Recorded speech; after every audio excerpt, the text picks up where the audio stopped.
আর ঘরটার কিন্তু এদিকে সব গুছিয়ে গাছিয়ে নিয়েছি।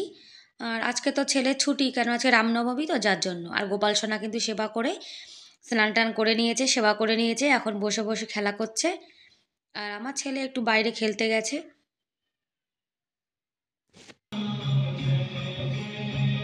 নমস্কার বন্ধুরা, কেমন আছো সবাই? আশা করি ভালোই আছো। আবার নতুন আরেকটি ভিডিওতে তোমাদের সবাইকে স্বাগত জানাচ্ছি। আর আজকে তো রামনবমী যার জন্য আমরা কিন্তু উপোস করেছি, আমি আর আমার বর। আর আমার ছেলেকে বলেছি করতে, কিন্তু ও বলছে কি ওর পেটের মধ্যে না কেমন গ্যাস গ্যাস হচ্ছে, খিদে পেয়েছে। তা ভাবলাম তাহলে থাক, ও তো বলেছিল করবে। তাও তো দুই ভাই বোনের জন্য ভাত, আলু সেদ্ধ, বেগুন ভাজা করে দিয়েছি। ওদের খাওয়া দাওয়া হয়ে গেছে। এখন কালকে যে আগের দিনে যে জামা কাপড় বৃন্দাবন থেকে এসেছিলাম, সেগুলো না আলসেমি করে ধোয়াই হয়নি, যেগুলো পড়ে রয়েছে চার পায়ের উপরে, সেগুলো এখন ধোবো। আর আমরা তো এখন উপোস করেছি, খাবো না। 12টার সময় উপোস মানে পুজো করে তারপর উপোস ভাঙবো। তারপর এখন রান্না বান্না করবো রামজির জন্য। আর বন্ধুরা, ভিডিওটি তোমরা প্লিজ স্কিপ না করে পুরো দেখো। আর পুরো ভিডিও জুড়ে আমার সঙ্গে থেকো। আশা করি তোমাদের আজকের ভিডিওটি খুব ভালো লাগবে। আর বৃন্দাবন থেকে দেখো আলসেমি করে জামা কাপড় ধোয়া হয়নি, সব কিন্তু পড়ে রয়েছে, ধুতে হবে। তারপরে জামা কাপড় ধুয়ে নিয়ে উপরে এসছে। আর আমাদের উপরে দেখো ঘুঘু পাখিতে না দুটো মানে বাচ্চা হয়েছে, দেখো উপরেই বাসা বানিয়েছে, ছাদের উপরে যে টিন তার নিচে। তাই তোমাদেরকে একটু দেখালাম, দুটো বাচ্চা দেখেছো, গায়ের রংটা যেন কেমন মনে হচ্ছে। আর জামা কাপড় এখন ধুয়ে দিয়েছি। আর জানো তো জামা কাপড় কিন্তু অনেকগুলো হয়েছে। আর পাশে কিন্তু আর এক বালতি রয়েছে। বৃন্দাবনে আমরা যা পড়েছিলাম ওখানে, যে সেগুলো তো ওখানে ধোয়া হয়নি, সব বাড়িতে নিয়ে এসেছি, বাড়িতে এসে ধোবো। আর তারপরে এই দুদিন না আলসেমি করে কোনো কিছু কাজই হয়নি। কি বলো তো, ঘরে অনেক ধুলোবালি ছিল, সেগুলো সব পরিষ্কার করেছি। আর সেগুলো পরিষ্কার করতে গিয়ে না তারপরে জামা কাপড় ধোয়া হয়নি। আর কোথা দিয়ে আসলে দেখবে তখন কিন্তু কোনো কাজ করতে মানে ইচ্ছা করে না। আর ট্রেনে বাসে জার্নি করে আসলে তো শরীর একদমই খারাপ হয়ে যায়, তখন মনে হয় না যে আর কোনো কাজ করি। তারপরে ভাবলাম যে না, আলসেমি করে কোনো মানে করে তো কোনো লাভ নেই। এই কাজগুলোকে যদি আমি না করি তাহলে কে করবে? এগুলো তো এরকম ফেলানোই থাকবে। আর শাড়িগুলোতে না মানে ক্লিপ মেরে দিয়েছি। কি বলো তো, উপরে খুব হাওয়া চলছে। আর ক্লিপ যদি না লাগিয়ে দিই তাহলে কিন্তু জামা কাপড় ছাদের পরে সব মানে হাওয়ায় উড়ে পড়ে থাকবে, তখন জামা কাপড় আবার আমাকে ধুতে হবে। যার জন্যে ক্লিপগুলো লাগিয়ে দিয়েছি। হ্যাঁ, জামা কাপড় কিন্তু আমারই রয়েছে, আমার বরেরগুলো আমার বর ধুয়ে নিয়েছিল আগে। আর দুটো বেড কভার তো ওখানে নিয়ে গেছিলাম, যার জন্য দুটো বেড কভারও ধুয়ে দিয়েছি। আর কি বলো তো, হোটেলের বেড কভারে দেখবে অনেক লোকে ঘুমায়, ওরা তো ভালোভাবে পরিষ্কার করে না। যার জন্য কিন্তু বাড়ি থেকে আমরা যেখানেই যাই মানে হোটেল ঘুরতে, ওই বৃন্দাবনে হোক আর যেখানে হোক, তখন না এরকম বেড কভার নিয়ে যাই। আর কি বলো তো, পুরনো মানে অন্য বেড কভারে দেখবে শুতে কিন্তু একদম ইচ্ছা করে না। আর জামা কাপড় কিন্তু অনেকগুলোই হয়েছে, সব ধুয়ে দিয়েছি, দেখো কেমন হাওয়া চলছে। আর আমাদের জবা ফুল গাছে দেখো পাতা কিন্তু বেশি নেই, অথচ কি সুন্দর একটা ফুল হয়েছে। আর গাছগুলোতে আমার ছেলে এখন জল দিচ্ছে। আর আজকে রামনবমী, আর রামজি গোপাল সব তো একই, কৃষ্ণ। আর রামজিকে সেবা দেবো আজকে, মানে কৃষ্ণকে, আমাদের গোপাল সোনাকে, যার জন্য 5 রকমের ভাজা করব। আর ভেন্ডিও কিন্তু আমি কেটে ধুয়ে রেখেছি, সেটা আর হয়তো না দেখানো হয়নি, পাশেই ছিল। 5 রকমের ভাজা করব, আর মিক্স ডাল করব, আর একটু পায়েস করব, আর লুচি করব। জন্মাষ্টমীর দিনও কিন্তু আমরা এইভাবে রান্নাবান্না করে গোপালকে ভোগ লাগাই। আর আজকে রামনবমী, তো রামজির জন্য তো রান্না করতেই হবে। যার জন্য সকাল সকাল না রান্নাবান্না বসিয়ে দিয়েছি। ছেলে তো উপোস করবে না, ওর আবার না বলেছিলাম না যে ওর পেটের মধ্যে কেমন হচ্ছে। ওর না তারপরে জ্বর চলে এসছে, জানো না।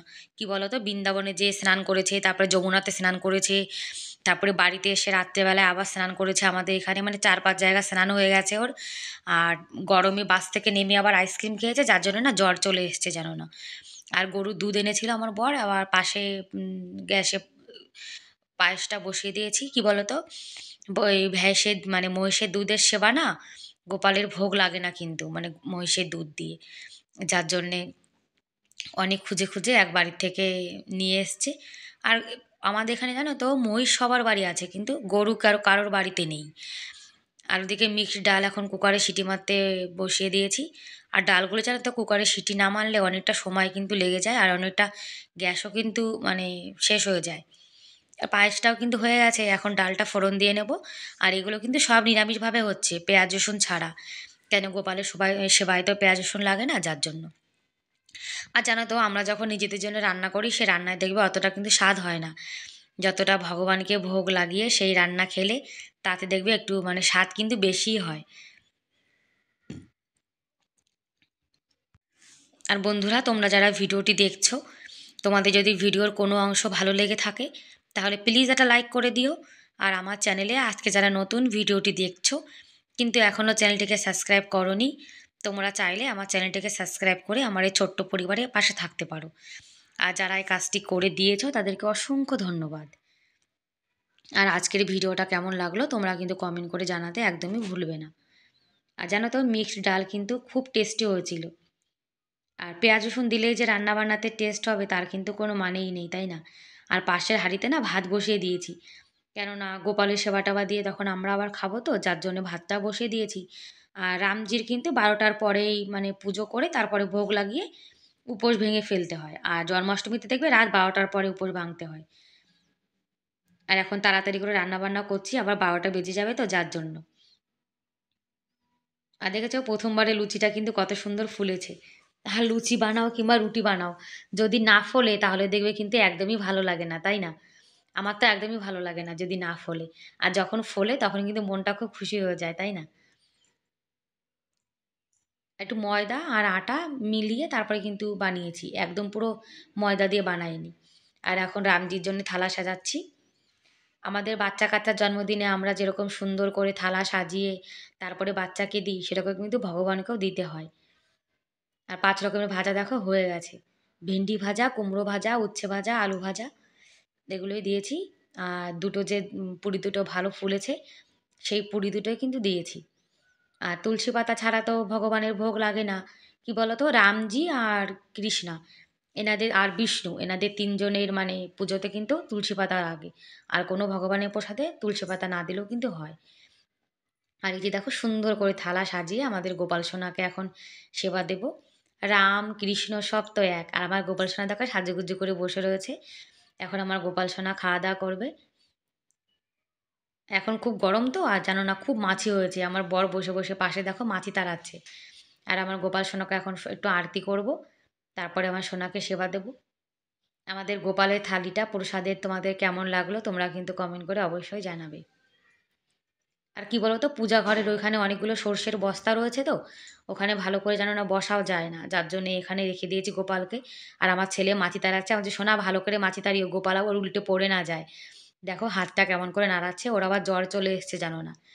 আর এখন আমার সোনাকে দেখো ছোট ছোট টুকরো মানে লুচি ছিঁড়ে ছিঁড়ে এখন মুখের সামনে ধরছি।